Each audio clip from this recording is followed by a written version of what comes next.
Her son was shivering in the cold when the stranger stepped forward and said, "Come with me." That moment, that single sentence, would unravel everything Mariah thought she knew about fear, faith, and the unseen kindness still left in the world. It would begin on a night when the wind cut through layers of clothing like icy blades, when the streets were empty enough to make the world feel abandoned, when a mother's hope felt as thin as the blanket she wrapped around her trembling little boy. Mariah had always been the kind of woman who tried to stand strong. People used to say she had a fire in her eyes, the kind that made others believe she could get through anything. But some storms didn't care how fierce you used to be.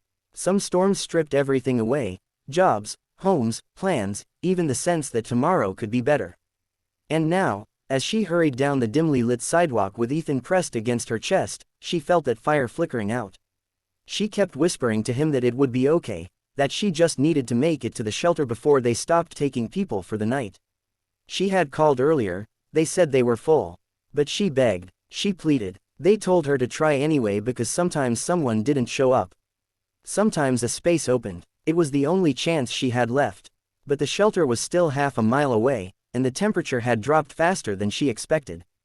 The scarf she wrapped around Ethan's small face was damp with his breath, and she could feel him trembling harder with every minute. His fingers were stiff when she touched them. His voice had grown so weak she had to bend her ear close to his lips to hear him. She tightened her hold on him and kept walking. Streetlights flickered overhead, cars passed occasionally but didn't slow down. Everyone was in a hurry to get inside, away from the biting wind that swept dust and old leaves along the cracked pavement.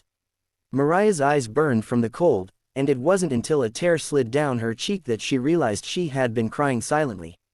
She felt desperate, the kind of desperation that makes your heart pound too loudly, like your body knows something terrible is coming if you don't fix things fast enough. Then Ethan suddenly let out a weak sound, more like a whimper than a cry. His head fell against her shoulder, and she felt how cold his skin was even through her layers. Panic shot through her like electricity. She looked around frantically, searching for anything, any open door, any warm light, any place she could take him. But everything looked closed, dark, distant. She stopped beneath a flickering streetlight, feeling the sting of hopelessness tightening her chest. She tried rubbing Ethan's arms fast, warming them with her hands, whispering to him to stay awake, to hold on. She told him she loved him, told him she was trying her best, told him she wouldn't let anything bad happen to him. But her voice cracked, betraying the fear she didn't want him to hear. A harsh gust of wind blew against them, and Ethan shuddered violently. And that was the moment Mariah felt the last thread of her strength snapping. She pressed her forehead to his and let out a shaken breath that felt like surrender. That was when she heard footsteps behind her. She spun around, clutching Ethan tightly, instinctively protective. A tall man in a dark coat approached slowly, his hands visible, his expression calm but deeply concerned.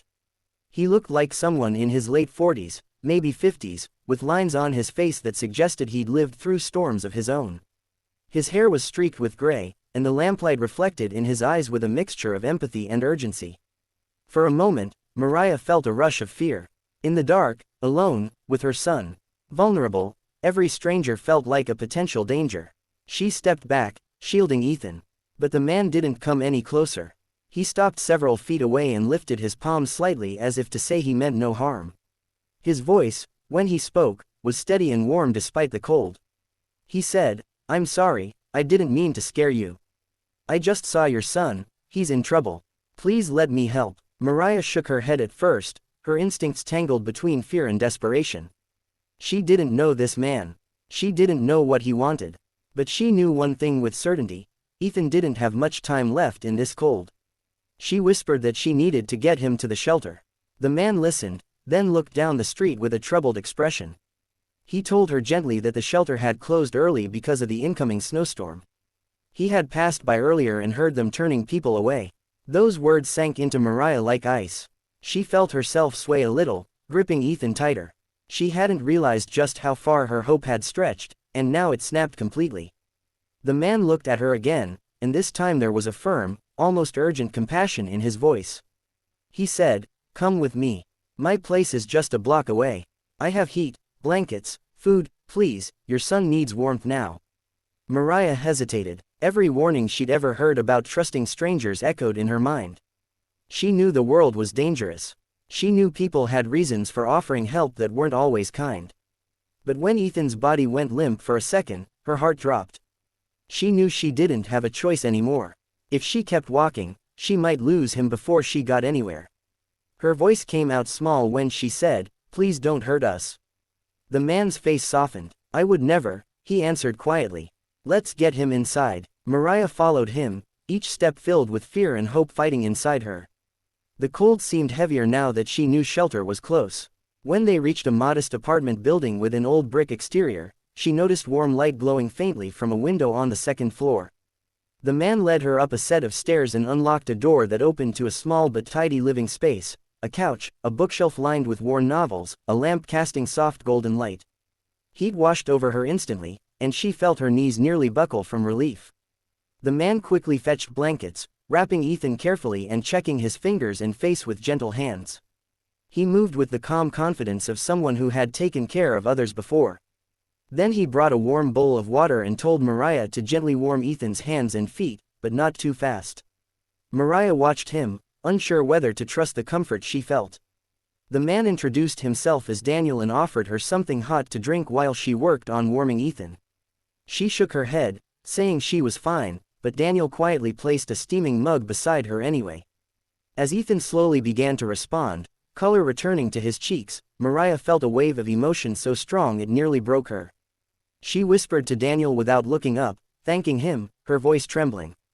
Daniel sat down a short distance away, not wanting to overwhelm her. He simply said that no one should face the cold alone, not when help is possible. He spoke like someone who understood what loneliness felt like, and Mariah found herself stealing glances at him, wondering what story lived behind his steady gaze. As the minutes passed, Ethan eventually opened his eyes. Mariah held him close, overwhelmed with the simple miracle of his breathing, his warmth, his small voice whispering that he was cold but okay. She had never felt gratitude so fierce it hurt. She asked Daniel why he'd been walking outside in the cold so late. He hesitated, looking down at his hands. He told her he had trouble sleeping sometimes. Nights were hardest, too quiet, too long. Walking helped him think. It helped him feel less trapped by memories. Mariah didn't press further, but she could sense the shadows around his words. She knew pain when she heard it.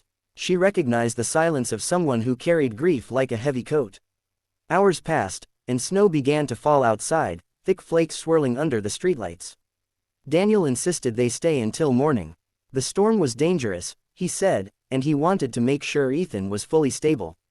Mariah felt guilty imposing, but Daniel waved away her concerns. He even brought out an old space heater for extra warmth and made a simple meal from what he had, soup and bread, humble but comforting. Ethan ate slowly but gratefully, leaning against his mother as she stroked his hair. Mariah ate too, though her stomach twisted with emotions she couldn't name. When Ethan finally fell asleep on the couch wrapped in blankets, Mariah and Daniel sat across from each other in the quiet. Daniel spoke first, softly. He told her he used to have a son about Ethan's age. His voice was gentle, but the words carried a weight that filled the room. Mariah felt her heart clench as he described losing his child and his wife in an accident years ago. Since then, he had lived alone in this apartment, trying to move forward, trying to find reasons to step outside, reasons to keep going.